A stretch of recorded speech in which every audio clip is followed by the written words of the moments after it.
बे न्यूज़ में ख़बरुनि अपडेट जो सिलसिलो जारी है। ख़बर शामिल कयूं पिया मलीर खां।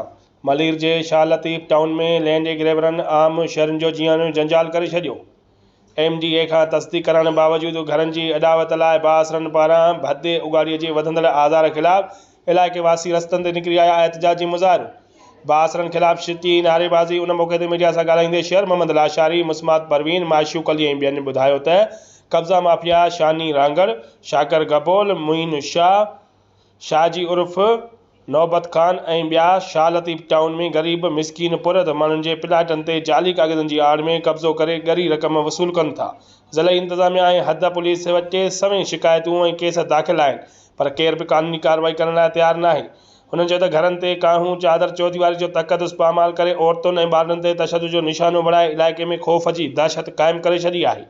मुतासिरनि IG सिंध, SSP मलीर समेत आला अख़्तियारनि खां मुतालबो कयो त ग़रीब मिसकीन शहरनि खां घर अॾावत ते गैर क़ानूनी भतो उगाड़े बासरनि ख़िलाफ़ जोगा क़दम खयां वञनि, जीअं आम शहरी सुख जो साहु खणी सघनि। रिपोर्ट करे रहियो आहे मुश्ताक गपोल, बे न्यूज़ मलीर।